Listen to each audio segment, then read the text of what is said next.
కిసాన్ వాణి. ఈనాటి కిసాన్ వాణి కార్యక్రమం ప్రాయోజితులు కేంద్ర వ్యవసాయ మరియు రైతు సంక్షేమ మంత్రిత్వ శాఖ, భారత ప్రభుత్వం.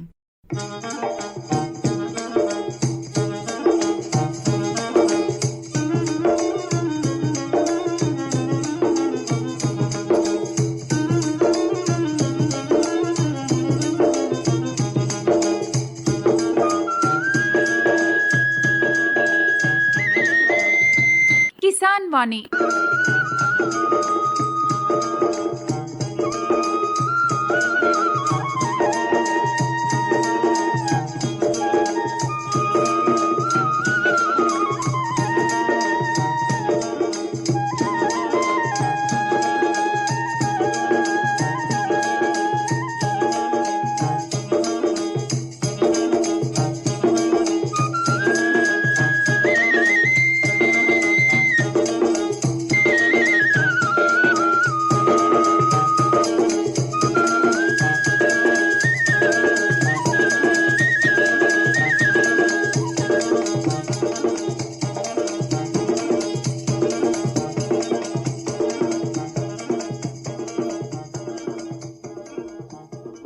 प्रधानमंत्री किसान मान धन योजना। मिलेगा पेंशन का सहारा, कृषक ना होगा बेसहारा, जुड़ेगा खुशियों से नाता, कटेगा सुख से बुढ़ापा, सुरक्षित होगा अन्नदाता, सुरक्षित होगा अन्नदाता।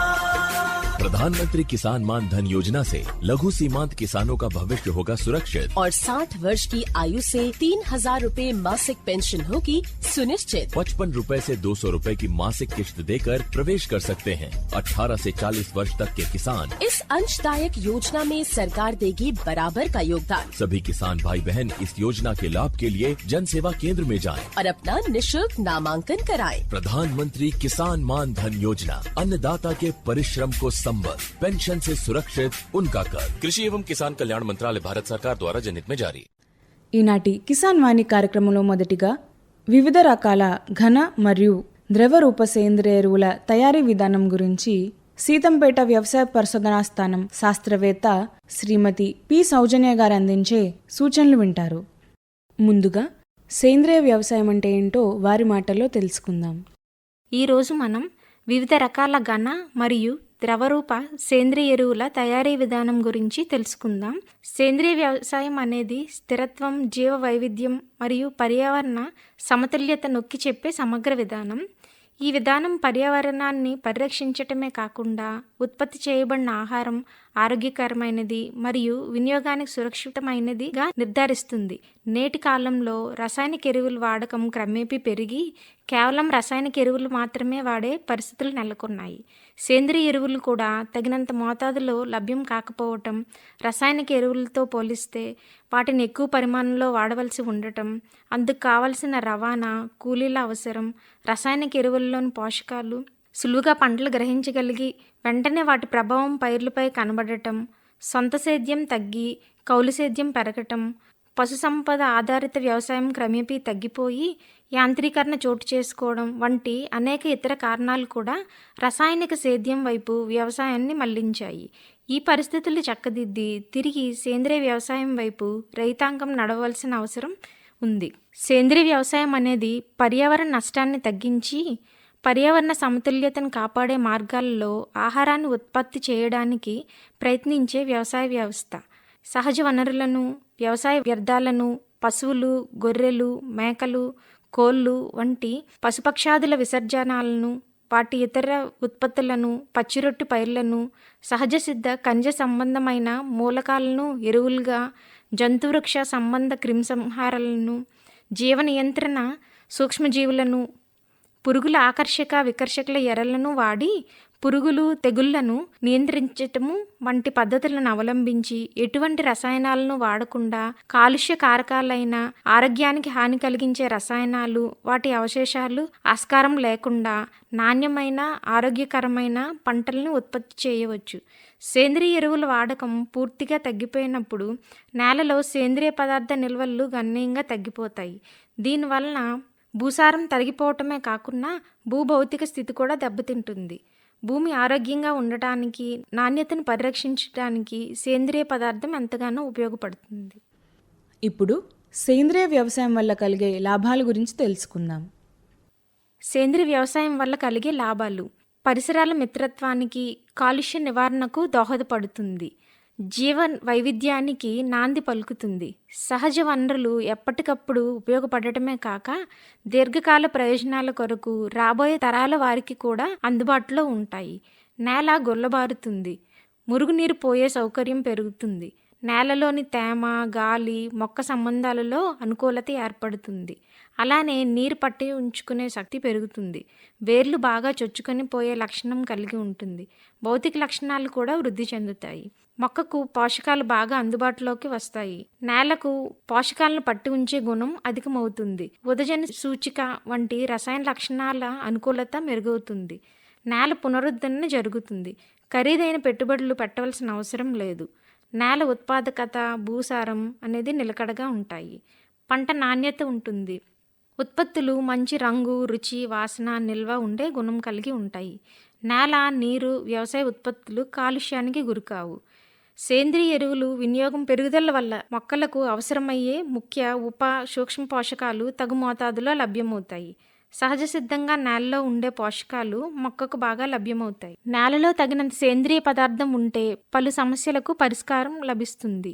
ఇప్పుడు రకరకాల సేంద్రియ ఎరువుల గురించి తెలుసుకుందాం. సేంద్రియ ఎరువులైనటువంటి పశువుల ఎరువు, కోళ్ళ ఎరువు, వివిధ రకాల నూనె చెక్కలు సేంద్రియ సాగులో వాడుకోవచ్చును. వీటితో పాటు పంట కోత అనంతరం లభించే వ్యర్థాలు, కాయగూరలు నుంచి లభించే వ్యర్థాలు, వంటగది వ్యర్థాలు, గారుగు నుంచి లభించే సేంద్రియ వ్యర్థాలు, చేపల మార్కెట్ నుంచి లభించే వ్యర్థాల నుండి విలువైన సేంద్రియ ఎరువులు తయారు చేసుకొనవచ్చు. సేంద్రియ సాగులో నేల నాణ్యతను మరియు ఫలరతను కాపాడే ముఖ్య కారకాలు సేంద్రియ ఎరువులు. సేంద్రియ ఎరువులో ముఖ్యమైన పశువుల ఎరువు లభ్యత తగ్గుతున్న నేపథ్యంలో ప్రత్యామ్నాయంగా వివిధ రకాల కంపోస్ట్ను తయారు చేసుకొని నేలకు అందించడం ఎంతో అవసరం. వీటిలో ముఖ్యమైనవి నాడప్ కంపోస్ట్, వర్మీ కంపోస్ట్ మొదలగునవి. ఆయా ప్రాంతాల్లో లభించే వ్యర్థాలను బట్టి వీలైన పద్ధతిని ఎంచుకొని రైతు స్థాయిలో సులువుగా చేసుకోవడం ద్వారా సాగు ఖర్చులు తగ్గుతాయి. ఇప్పుడు ఘనరూప సేంద్రియ ఎరువుల గురించి విందాం. ముందుగా ఘనరూప ఎరువుల గురించి తెలుసుకుందాం. పశువుల ఎరువు శాస్త్రీయ పద్ధతిలో తయారు చేసుకునే విధానం. పశువుల పేడ, మూత్రం, గడ్డి నుండి నాణ్యమైన పశువుల ఎరువును తయారు చేసుకోవచ్చు. పశువుల శాలకు దగ్గరలో సుమారు 5 నుంచి 6 మీటర్ల పొడుగు, 2 మీటర్ల వెడల్పు, 1 మీటర్ లోతులో గల గుంతలో పోయాలి. పేడ, మూత్రంతో తడిసిన గడ్డిని గుంతలో సగభాగంలో పొరలు పొరలుగా నింపుకుంటూ వెళ్ళాలి. ఈ విధంగా ప్రతిరోజు గడ్డి, పేడను వేస్తూ గోతిని నేల పైభాగంలో 2 అడుగులు ఎత్తు వరకు నింపాలి. సగభాగం పూర్తిగా నిండిన తర్వాత మొదటి భాగంలో తయారైన ఎరువు వాడుకోవచ్చు. రెండో భాగం రెండో పంటకు వేసుకొనవచ్చు. ఈ విధంగా గొయ్యి నింపటానికి 2 జతల పశువులకు 3 నుంచి 4 నెలల కాలం పడుతుంది. దీని నుండి సంవత్సరానికి సుమారు 8 నుంచి 10 టన్నుల ఎరువు లభిస్తుంది. ఈ ఎరువు నుండి సుమారు సంవత్సరానికి 50 నుంచి 60 కిలోల నత్రజని, 15 నుంచి 20 కిలోల భాస్వరం, 40 నుంచి 50 కిలోల పొటాషియం లభిస్తుంది. ఇక ఇప్పుడు నాడెప్ కంపోస్ట్ గురించి విందాం. రెండవది నాడెప్ కంపోస్ట్ తయారీ విధానం. నాడెప్ పద్ధతి నారాయణరావు పండరిపాండే అనే మహారాష్ట్ర రైతు అభివృద్ధి చేశారు. తొట్టి నిర్మాణానికి 10 అడుగుల పొడుగు, 6 అడుగుల వెడల్పు మరియు 3 అడుగుల ఎత్తు ఉండేలా చూసుకోవాలి. 1 అడుగు ఎత్తు వరకు ఇటుకల మధ్యన ఎటువంటి ఖాళీ ఉండకూడదు. తరువాత ఒక్కొక్క ఇటుకకు మధ్య 6 అంగుళాల ఖాళీ ఉండాలి. కావలసిన పదార్థాలు: పంట వ్యర్థాలు లేదా ఆకులు 1400 కిలోలు, పశువుల పేడ 100 కిలోలు, జల్లెడ పట్టిన మట్టి 1500 కిలోలు, నీరేం 1500 లీటర్లు. కంపోస్ట్ నింపే ముందు గోడలను పేడతో అలకాలి.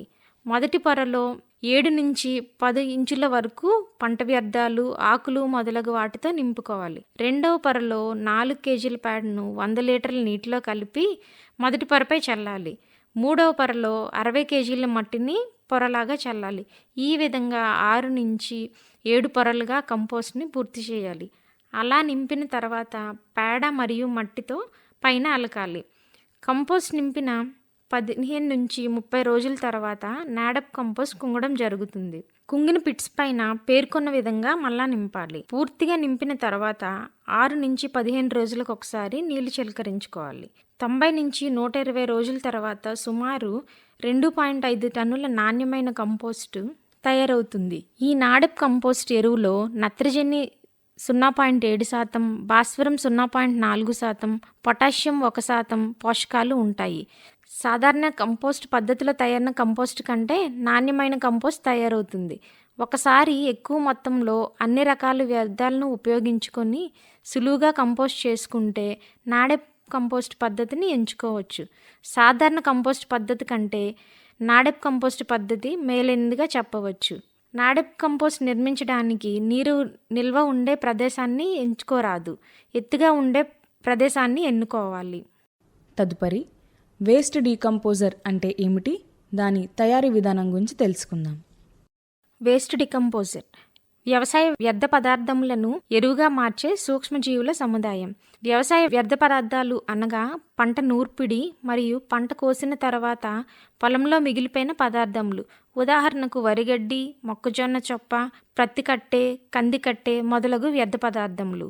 ఇవి సాధారణంగా రైతులు పొలంలో వదిలివేయటమో లేదా కాల్చివేయటమో చేస్తుంటారు. కాల్చటం వలన నేల కాలుష్యం ఏర్పడుతుంది.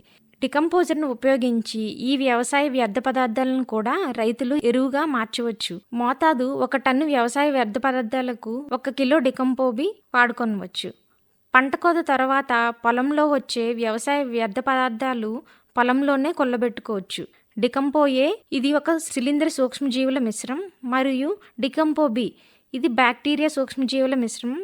ఈ డికంపోఏ మరియు డికంపోబిని బాగా చివికిన 50 కిలోల పశువుల ఎరువులో కలిపి మిశ్రమాన్ని వ్యర్థ పదార్థాల మీద చల్లాలి. చల్లేటప్పుడు వ్యర్థ పదార్థాల మీద తేమ ఉండేట్టు చూసుకోవాలి, లేదా తేమ ఉన్నప్పుడే యాంగ్రూ వేస్ట్ డికంపోజర్ మిశ్రమాన్ని వ్యర్థ పదార్థాల మీద చల్లాలి.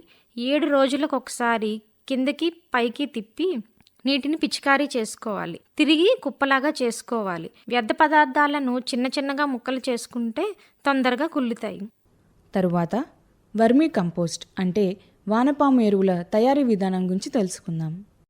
సేంద్రియ వ్యర్థాలతో వర్మీ కంపోస్ట్ తయారీ విధానం గురించి తెలుసుకుందాం. సుమారు 6 నుంచి 8 మీటర్ల పొడుగు, 1 మీటర్ వెడల్పు మరియు 1/2 మీటర్ లోతులో గుంత తవ్వుకొని లేదా సిమెంట్ కట్టడాలు ఏర్పాటు చేసుకొని గుంత అడుగు భాగాన గట్టిగా ఉండడానికి కొబ్బరి ఆకులు, చిన్న చిన్న రాళ్ళు, రంపపు పొట్టు వంటి పదార్థాలు పలుచుగా పరుచుకొని దానిపై పొరలు పొరలుగా సేంద్రియ వ్యర్థాలను నింపుకోవాలి. ప్రతి పొరలో చిక్కటి పేడ నీళ్ళు చిలకరించుకుంటూ ప్రతి పొరలో తగినంత తేమ ఉండేలా నీటితో తడపాలి. ఈ విధంగా అన్ని పొరలు నిండిన తర్వాత గుంత పైన 1 అడుగు ఎత్తు వరకు నింపుకొని గుంతని చిక్కటి పేడ నీళ్ళతో నింపాలి. ఈ విధంగా నింపిన గుంతల్లో వ్యర్థాలు సుమారు 15 నుంచి 20 రోజుల పాటు మధ్య మధ్యలో కలుపుతూ నీటిని చిలకరిస్తూ పాక్షికంగా కుళ్ళేలా చూసుకోవాలి. పాక్షికంగా కుళ్ళిన వ్యర్థాలలోనికి సుమారు టన్ను వ్యర్థాలకు 1 కిలో చొప్పున సుమారు 1000 వానపాములు గుంత పైభాగాన 4 మూలలా వదులుకోవాలి. వానపాములు వదిలిన తర్వాత ఎక్కువసార్లు కుప్పను కదపకూడదు. మధ్య మధ్యలో నీటిని చిలకరించుకోవాలి. వేసవికాలంలో అయితే వారానికి 3 నుంచి 4 సార్లు, శీతాకాలంలో అయితే 2 నుంచి 3 సార్లు సరిపోతుంది. గుంతలపైన లేదా కుప్పలపైన గోనె సంచి కానీ చెత్తను కానీ కప్పి ఉంచాలి. వానపాములు ఎక్కువ ఉష్ణోగ్రతను తట్టుకోలేవు. ఈ విధంగా చేయటం ద్వారా వేసిన వ్యర్థ పదార్థాలను బట్టి సుమారు 70 నుంచి 80 రోజుల్లో వర్మీ కంపోస్ట్ తయారవుతుంది. కంపోస్టు తయారైన తర్వాత గుంత లోపల తగినంత ఆహార పదార్థాలు దొరక్క వానపాములు గుంత పైభాగానికి చేరుతాయి. ఈ సమయంలో గుంతకు నీరు పెట్టడం ఆపేయాలి. కొన్ని దినాల్లో వానపాములు తేమను వెతుక్కుంటూ కింద భాగానికి చేరుతాయి. ఆ సమయంలో పైన తయారైన వర్మీ కంపోస్ట్ను బయటికి తీసి నీడలో ఆరబెట్టుకొని సంచుల్లోకి నింపుకోవాలి. తర్వాత క్రింది పొరల్లో ఉన్న వానపాములను, గుడ్ల సముదాయాలను మరియు కకూలను పక్కనే చెత్తతో నింపుకొని ఉన్న పాక్షికంగా కుళ్ళిన వ్యర్థాల్లోకి వదిలిపెట్టాలి. ఈ విధంగా చేయటం వలన ప్రతిసారి రైతులు వానపాములను కొనుక్కోనక్కర్లేదు. సంవత్సరానికి 3 నుంచి 4 సార్లు కంపోస్ట్ తయారీ చేసుకోవచ్చును. వానపాముల ఎరువులో పోషకాల శాతం మిగిలిన కంపోస్ట్తో పోలిస్తే ఎక్కువగా ఉంటుంది. సుమారు 1.5 నుంచి 2% నత్రజని, 0.5 నుంచి 0.75% భాస్వరం మరియు 1 నుంచి 1.5% పొటాషియం ఉంటాయి. వీటితో పాటు అన్ని రకాల సూక్ష్మ పోషకాలు, పెరుగుదలకు ఉపయోగపడే వివిధ హార్మోన్లు ఉంటాయి. గుంతలు లేదా కుప్పలను నీడలో లేదా పాకల్లో వేసుకోవాలి. తద్వారా పోషకాలు వృధాన్ని అరికట్టడంతో పాటు నాణ్యమైన కంపోస్టు తక్కువ కాలంలోనే తయారవుతుంది. అలాగే ఘనజీవామృతం తయారీ విధానం గురించి ఇప్పుడు తెలుసుకుందాం. ఘనజీవామృతం తయారీ కావలసిన పదార్థాలు: ఆవు పేడ 100 కిలోలు, ఆవు మూత్రం తగినంత, బెల్లం 2 కిలోలు, శనగపిండి 2 కిలోలు, గుప్పెడు పొలం గట్టు చివర మట్టి. అన్ని పదార్థాలను కొద్ది కొద్దిగా ఆవు మూత్రాన్ని చల్లుతూ కలపాలి. ఈ మిశ్రమాన్ని ముద్దలుగా తయారు చేయాలి. ఘనజీవామృతం తయారవుతుంది. మిశ్రమాన్ని నీడలో పల్చగా పరిచి 7 రోజులు ఎండబెట్టాలి. ఎండిన తర్వాత పొడి చేసి సంచిలో నిల్వ కూడా చేసుకోవచ్చు. 6 నెలల వరకు నిల్వ ఉంటుంది. 20 కిలోల ఘనజీవామృతం బాగా జల్లించిన 100 కిలోల మాగిన పశువుల పేడతో కలిపి ఆఖరి దుక్కిలో వేసుకోవాలి. 1 నెల తర్వాత ఘనజీవామృతాన్ని కలిపిన పశువుల పేడను సాల మధ్యలో కూడా వేసుకోవాలి. ఇక ఇప్పుడు ద్రవరూప సేంద్రియ ఎరువుల గురించి తెలుసుకుందాం. ద్రవరూప సేంద్రియ ఎరువులు. జీవామృతం. వాటికి కావలసిన పదార్థములు: ఆవు పేడ 10 కిలోలు, ఆవు మూత్రం 10 లీటర్లు, బెల్లం 1 కిలో, శనగపిండి 1 కిలో, నీరు 200 లీటర్లు. తయారు చేయ విధానం: ముందుగా 200 లీటర్ల నీటిని ఒక ప్లాస్టిక్ డ్రమ్లో తీసుకొని దానికి 10 కిలోల పేడ కలపాలి. కర్రతో దాన్ని బాగా కలియబెట్టాలి. దీనికి మెత్తగా పొడి చేసిన బెల్లం 1 కిలో, శనగపిండి 1 కిలో కలపాలి. దానికి 10 లీటర్ల పశువుల మూత్రాన్ని, పిడికెడు మట్టిని కలిపి ఉదయం సాయంత్రం కర్రతో కలియబెట్టాలి. ఇది తయారు చేసిన 2 నుంచి 3 రోజుల్లో కూడా వాడుకోవచ్చు. ఎకరానికి 200 లీటర్ల జీవామృతాన్ని సాగు నీరు ద్వారా అందించవచ్చు లేదా సాగు భూమిపై చల్లవచ్చు. తదుపరి పంచగవ్య తయారీ విధానం గురించి శాస్త్రవేత్త వివరించే అంశాలను విందాం. పంచగవ్య కావలసిన పదార్థములు: ఆవు పేడ 7 కేజీలు, ఆవు మూత్రం 4 లీటర్లు, ఆవు పెరుగు 3 లీటర్లు, ఆవు పాలు 2 లీటర్లు, ఆవు నెయ్యి 1 కిలో, కొబ్బరి నీళ్లు 2 లీటర్లు, బాగా మగ్గిన అరటిపళ్ళు 12, బెల్లం 200 గ్రాములు. తయారు చేయ విధానం: పేడలో నెయ్యి వేసి బాగా కలియపెట్టాలి. ఈ విధంగా ప్రతిరోజు ఉదయం సాయంత్రం మట్టి కుండలో 4 రోజులు కలిపివేసిన పేడతో నేతి వాసన వస్తుంది. 5వ రోజున ఆవు మూత్రం, పాలు, పెరుగు, బెల్లం, కొబ్బరి నీళ్ళు వేసి బాగా కలియపెట్టాలి. ఆ తర్వాత అరటిపండ్లను మెత్తగా పిసికి ఆ మిశ్రమంలో తిప్పాలి. ఈ మిశ్రమాన్ని పోసిన మట్టి పాత్ర కానీ ప్లాస్టిక్ డ్రమ్ కానీ వెడల్పాటి మూతతో ఉంచాలి. మూత పెట్టకుండా గుడ్డతో మూత బిగించాలి. ఈ విధంగా 15 రోజులు చేసిన తర్వాత మిశ్రమాన్ని పలుచటి గుడ్డతో వడబోయాలి. ఈ మిశ్రమం 6 నెలల వరకు వాడుకోవచ్చు. పాత్ర మూత వదులుగా ఉండాలి. ఒకవేళ పంచగవ్య గట్టిపడితే నీరు కలుపుకొని వాడుకోవచ్చు. ఇది మొక్క పెరుగుదలకే కాక చీడపీడలను దరిచేరనివ్వవు. అన్ని రకాల మొక్కలపై వాడుకోవచ్చు. నారుమల్లకు బాగా శ్రేష్టము. ఇది వరి పంటకు అనగా 5% అనగా 5 లీటర్లు 100 లీటర్ల నీటిలో కలిపి స్ప్రే చేయొచ్చు. ఇతర పంటలకు 3% అనగా 3 లీటర్ల పంచగవ్యను 100 లీటర్ల నీరుకి కలిపి స్ప్రే చేసుకోవచ్చు. చివరిగా వర్మీ వాష్ గురించి తెలుసుకుందాం. వర్మీ వాష్ వానపాముల శరీర భాగాల నుండి అవి విసర్జించే పదార్థాల నుండి తయారయ్యే ద్రావణాన్ని వర్మీ వాష్ అంటారు. దీనిలో మొక్క పెరుగుదలకు దోహదపడే హార్మోన్లు, విటమిన్లు మరియు అమైనో ఆమ్లాలు ఎక్కువగా ఉంటాయి. తయారీ విధానం: దీనికి ఒక పెద్ద మట్టి కుండ లేదా ప్లాస్టిక్ డ్రమ్ ఉపయోగించుకోవచ్చును. పాత్ర అడుగు భాగంలో ఒక రంధ్రం ఏర్పాటు చేసి దాన్ని దూది సహాయంతో మూసివేయాలి. పాత్ర అడుగు భాగాన్ని మొదటి 3 నుంచి 4 అంగుళాలు ఇసుకపొరతో, ఆపైన 3 అంగుళాలు చిన్న చిన్న ఇటుక ముక్కలు రాళ్లతో నింపాలి. ఇందులో సుమారు 1500 నుంచి 200 వరకు వానపాములు వదలాలి. పాత్రలో ఎల్లప్పుడూ 50 నుంచి 60% తేమ ఉండేటట్లు ప్రతిరోజు నీటిని చిలకరిస్తూ ఉండాలి. వానపాముల విసర్జనతో పూర్తిగా తయారైన తర్వాత ఎక్కువ నీరు పోయాలి.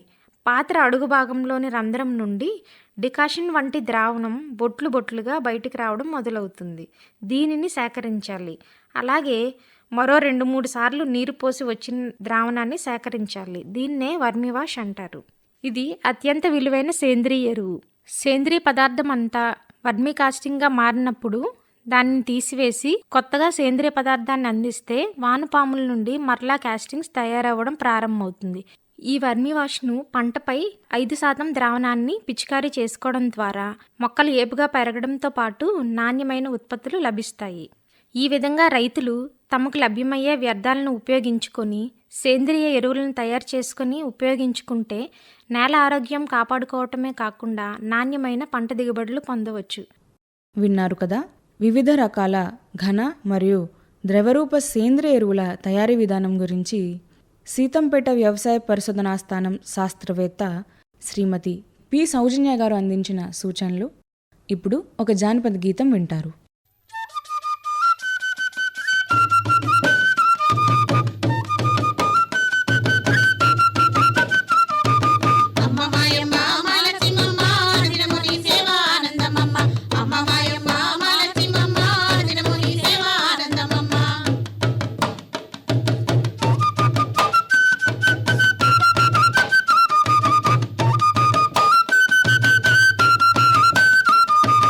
పిన్నలు పెద్దలు నీ సేవ చేసేరు మమ్ము కాపాడవే మాలచ్చిమమ్మ.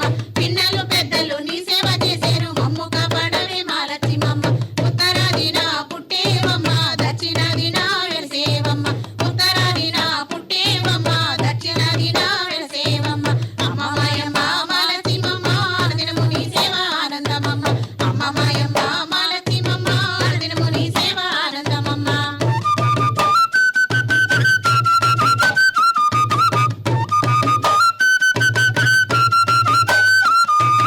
వేప చెట్టు మీద వాలేవమ్మ సరిపిండి తానం కోరేవమ్మ. వేప చెట్టు మీద వాలేవమ్మ సరిపిండి తానం కోరేవమ్మ. వీధి వీధిలో తిరిగేవమ్మ వీరగంధం నీవు కోరేవమ్మ. వీధి వీధిలో తిరిగేవమ్మ వీరగంధం నీవు కోరేవమ్మ.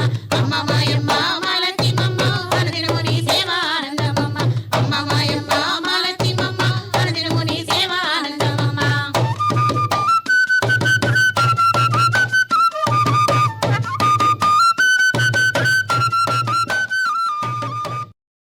ఇప్పుడు వ్యవసాయ సమాచారం వింటారు. ఈరోజు మనం వ్యవసాయ సమాచారంలో భాగంగా పశుగ్రాసపు చెట్లు పెంపకం, మేకల మేపు, పోషణ యాజమాన్యం గురించి తెలుసుకుందాం. ముందుగా పశుగ్రాసపు చెట్ల గురించి మాట్లాడుకున్నట్లయితే మనం వీలైనన్ని పశుగ్రాసపు చెట్లను భూమి సరిహద్దుల వెంట లేదా పశుగ్రాసాలు పెంచుకుంటున్న పొలం యొక్క అంచుల వెంట వేసుకోవాలి. ఈ పశుగ్రాసపు చెట్లంటే అవిస, సుబాబుల్, వేప, తుమ్మి, జమ్మి, మల్బరీ చెట్లను పశుగ్రాసపు చెట్లు అంటాము. ఈ చెట్ల ఆకులను మేకలు ఇష్టంగా తింటాయి. కాబట్టి ఈ పశుగ్రాసపు చెట్లను మేత కోసం వాడడం ద్వారా మేపు ఖర్చును కూడా తగ్గించుకోవచ్చు. ఇప్పుడు మేకల మేపు, పోషణ యాజమాన్యం గురించి మాట్లాడుకుందాం. మేకలకు పౌష్టిక విలువలు కలిగిన సమతుల్య పశుగ్రాసాన్ని శరీర బరువుకి తగినట్లు అందించడంతో పాటు విటమిన్లు, మినరల్ల లోపం రాకుండా ఖనిజ లవణాల మిశ్రమాన్ని ప్రతిరోజు ఇవ్వాలి. దీనికోసం మేకలు నాకుటకు ఖనిజ లవణాల ఇటుకలను షెడ్లో వేలాడదీసుకోవాలి. సాంద్ర పద్ధతిలో జీవాలకు పశుగ్రాసంను సాధారణంగా 2 విధాలుగా ఇచ్చుకోవచ్చు. మొదటిది తాజా పచ్చి పశుగ్రాసాలను కట్ అండ్ క్యారీ పద్ధతి ద్వారా ఇవ్వడం. ఈ పద్ధతిలో మేకలకి రోజుకు 4 నుండి 6 కిలోల బహువార్షిక గడ్డి జాతి పశుగ్రాసంలను, 500 నుండి 700 గ్రాముల పప్పు జాతి పశుగ్రాసాలను, 150 నుండి 250 గ్రాముల దానా మిశ్రమాన్ని, అలాగే 5 గ్రాముల లవణ మిశ్రమాన్ని ఇవ్వాలి. తల్లులకు వాటి శరీర పోషణతో పాటు పాలు ఉత్పత్తికి కూడా పౌష్టికాహారం ఎంతో అవసరం. మనం ఈ విధంగా చేయడం వల్ల మేకలు బలంగా అలాగే ఆరోగ్యంగా ఉండడమే కాక వాటికి వ్యాధి నిరోధక శక్తి కూడా పెరుగుతుంది. అలాగే నిర్దిష్ట కాలంలో ఈతకు వచ్చి ఆరోగ్యవంతమైన పిల్లలకు జన్మనిస్తుంది. దాంతోపాటు తల్లి వద్ద పిల్లలకు కావాల్సినన్ని పాలు కూడా ఉంటాయి. సమతుల్య ఆహారం మేపడం వల్ల ఆడమేక పిల్లలు నిర్దిష్ట వయసుకు, యుక్త వయసుకు వచ్చి చూలు కట్టి మరలా బలమైన పిల్లలకు జన్మనిస్తాయి. చిన్న పిల్లలకు 1 నెల వయసు రాగానే లేత ఆకులను, లేత గడ్డిని తినిపిస్తూ అవి పెరిగే కొద్దీ పౌష్టికాహారం అందించాలి. నీటి తొట్లలో నీరుని, దానా తొట్లల్లో పశుగ్రాసాన్ని మేకలకు రోజంతా అందుబాటులో ఉంచడం చాలా ముఖ్యం. ఇప్పుడు రెండవది పాతరగడ్డి పద్ధతి. సాంద్ర పద్ధతిలో 100 అంతకంటే ఎక్కువ సంఖ్యలో మేకలు పెంచినప్పుడు మొక్కజొన్న పశుగ్రాసపు సైలేజ్ని వాడడం వల్ల మేపు నిర్వహణ సులువు అవుతుంది. మేకలకు రోజుకి శరీర బరువుకి 3% ఎండు పదార్థం ఇవ్వాల్సి ఉంటుంది. సుమారు 30 కిలోల బరువు ఉన్న పెద్ద మేకకు ఒక రోజుకి 2 కిలోల సైలేజీ, 500 గ్రాముల పప్పుజాతి పశుగ్రాసం, 100 నుండి 150 గ్రాముల మిశ్రమ దాన, 5 గ్రాముల ఖనిజ లవణాల మిశ్రమాన్ని ఇవ్వాలి. 45 రోజుల వయసు వచ్చేంత వరకు మేక పిల్లలకు సైలేజ్ పెట్టకూడదు. ఆ తర్వాత కొద్ది కొద్దిగా సైలేజ్ను అలవాటు చేసుకుంటూ క్రమంగా పెంచుకోవాలి. సైలేజీ అలవాటైన మేక పిల్లలకు రోజుకి 0.5 కిలో నుండి 1 కిలో సైలేజీ, అలాగే 250 నుండి 300 గ్రాముల పప్పుజాతి పశుగ్రాసం, దాంతోపాటు 50 నుండి 70 గ్రాముల మిశ్రమ దాన, అలాగే 5 గ్రాముల లవణ మిశ్రమాన్ని ఇవ్వాలి. 100 మేకలకు 1 సంవత్సరానికి సరిపడే సైలేజీని తయారు చేయడానికి 4 ఎకరాల భూమిలో పండించిన మొక్కజొన్న పశుగ్రాసం అవసరమవుతుంది. మీరింతవరకు పశుగ్రాసపు చెట్లు, మేకల మేపు, పోషణ యాజమాన్యం గురించి హరిపురం BCT కృషి విజ్ఞాన కేంద్రం శాస్త్రవేత్తలు అందించిన సూచనలు విన్నారు.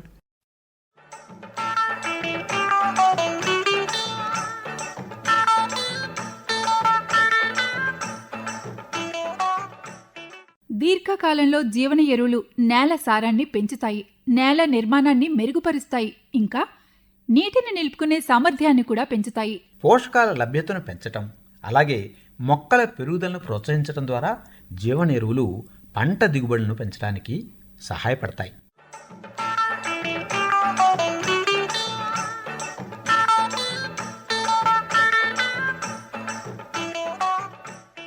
हर जोखिम से निकल कर फसल आए, सुरक्षित हो जाए।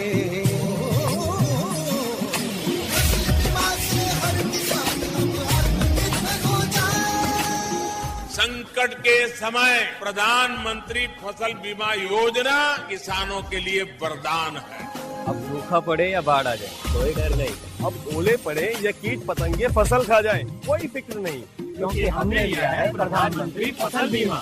बुआई से फसल कटाई तक हर जोखिम का दावा, न्यूनतम प्रीमियम पर अधिकतम भुगतान का वादा। योजना से हर साल जुड़ रहे हैं 5 करोड़ से ज्यादा किसान। अब आपकी है बारी। नजदीकी कृषि कार्यालय, सहकारी समिति, बैंक शाखा, अधिकृत बीमा कंपनी या जन सेवा केंद्र में स्वेच्छा से करा सकते हैं पंजीकरण। फसल बीमा पोर्टल या फसल बीमा ऐप द्वारा भी कराया जा सकता है पंजीकरण। प्रधानमंत्री फसल बीमा योजना, आपकी फसलों का संपूर्ण सुरक्षा कवच, कृषि एवं किसान कल्याण मंत्रालय।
ఈనాటి కిసాన్ వాణి కార్యక్రమం ప్రాయోజితులు కేంద్ర వ్యవసాయ మరియు రైతు సంక్షేమ మంత్రిత్వ శాఖ, భారత ప్రభుత్వం.